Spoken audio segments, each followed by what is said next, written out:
Alors, est-ce que vous pouvez vous présenter, monsieur? Oui, donc bonjour, je m'appelle Arthur, j'ai 16 ans, je suis lycéen à Boulogne-sur-Mer dans le nord de la France. Je rentre en première ES.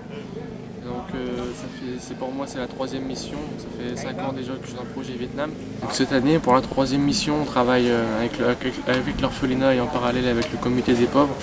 Donc à l'orphelinat cette année, on construit 8 box.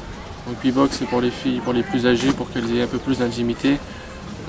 Pour l'instant, ce qu'on a fait, c'est lorsqu'on est arrivé, il y avait déjà les murs qui étaient montés. Donc on avait plus qu'à mettre le mastic pour boucher les trous des vis.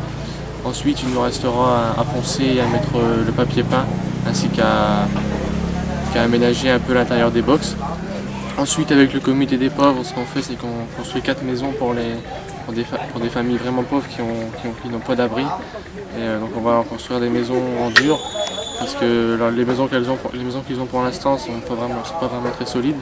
Et lorsqu'il y a des grosses tempêtes en fin d'année, vers octobre jusqu'à janvier, c'est les grosses pluies et les grosses inondations, donc les maisons elles résistent pas forcément. Et donc pour une des familles là, sur laquelle on est aujourd'hui, comme nous sommes séparés en deux groupes, moi dans le groupe je suis la maison où je travaille, les parents ils ont 4 enfants, dont deux handicapés et donc qui sont limités dans leur mouvement. Ils sont obligés de rester allongés et lorsqu'il y a les grosses pluies et qu'ils doivent bouger pour échapper à l'eau, je pense que ça ne doit pas être très évident pour eux, ça doit même être impossible.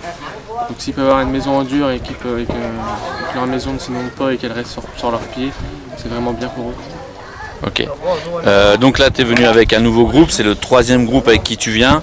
Voilà, qu'est-ce que ça te fait, toi, à chaque fois, de venir avec un groupe de jeunes? Qu'est-ce que ça t'apporte? Ça m'apporte que à chaque fois de différencier les personnes, c'est bien de découvrir de nouvelles choses avec de nouvelles personnes, parce qu'à chaque fois qu'on vient, on voit pas forcément les mêmes choses, on ne découvre pas les mêmes endroits et les mêmes personnes. Donc c'est bien de voir les différentes personnes et découvrir d'autres choses. Ok. Si tu devais retenir quelque chose en particulier cette année, une anecdote, une image qui t'a marqué jusqu'à présent, ce serait laquelle? Cette image qui t'aurait marqué le plus?